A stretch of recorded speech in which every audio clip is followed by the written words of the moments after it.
But humans, if they will eat, in other animals, if they eat, fresh food that is rich with water, even meat is 55% water minimum.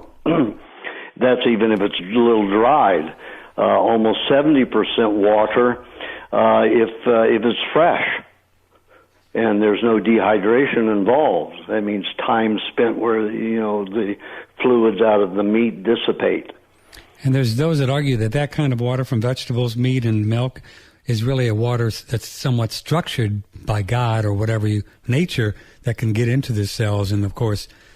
Well, it's the only water that can. It's the only water that's properly ionically bound. They make a electrical charge with, these sport drinks like Gatorade, and that's not a natural electrical ionic bond.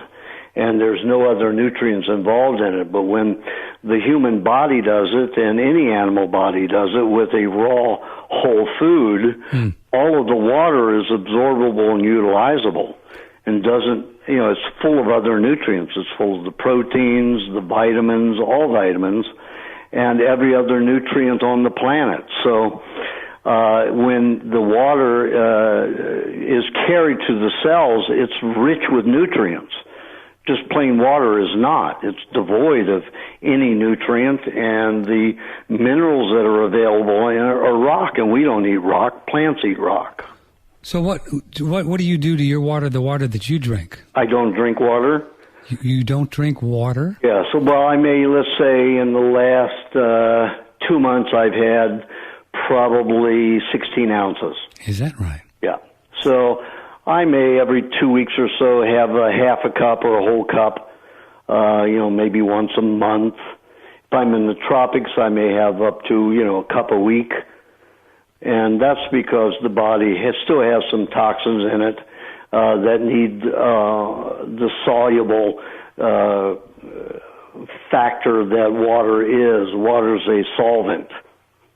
It dissolves rock in the ground so plants can eat. Well, in the human body, especially as polluted as we are, we do need some solvents. So most people need about a half a cup of water a day, but they need rich, nutrient-bound water primarily to strengthen and feed the system. And that, of course, in raw foods, you have all of that water available. Milk is 86% water. Meats are 55 to 70% water.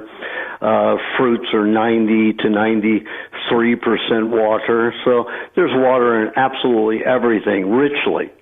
But if one were eating a mainly cooked diet, would they need more water? Oh, yes. Yeah, that fractionates it. However, even though they eat that other water, it will never be a nutrient-bound water that raw food carries. Yeah, just not structured.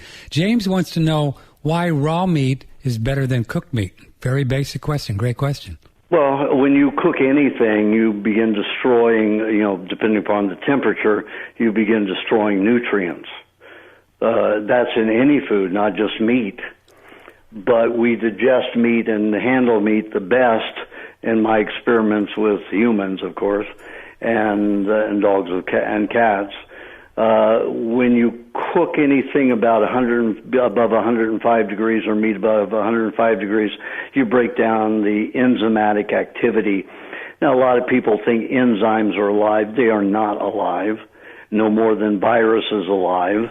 They are protein structures to help tear down, build up, or reassemble nutrients.